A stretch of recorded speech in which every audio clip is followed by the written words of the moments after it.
কতবার বলছিও তোরে, এটা ভালো ডাক্তার দেখা, ভালো ওষুধ খা, একটা ভালো ডাক্তারের সাথে কথা বল, পরামর্শ কর। নিয়মিতই তো 2 বেলা নাফা খাচ্ছি, কই কোনো তো পরিবর্তন হচ্ছে না। এত গিফটাপি করে কি লাভ? একদিন তো মরে যাবি।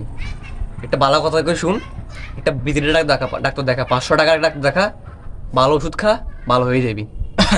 হ্যাঁ বন্ধু, ঠিকই বলেছিস, এবার একটা বিজিটের ডাক্তার দেখানো উচিত। আর দেরি করিস না, যা একটা ভালো ডাক্তার দেখা বিজিটের। হ্যাঁ বন্ধু, আমারও বিশ্বাস আছে, যদি বিজিটের ডাক্তার দেখাই আমি খুব তাড়াতাড়ি সুস্থ হয়ে যাব। যাই। अच्छा ठीक है। और अभी तो रुको, क्लाइमैक्स अभी बाकी है। আপনার যে সমস্যা হয়েছে তার জন্য আমি একটা ওষুধ লিখে দিচ্ছি, এটা নিয়মিত খাবেন।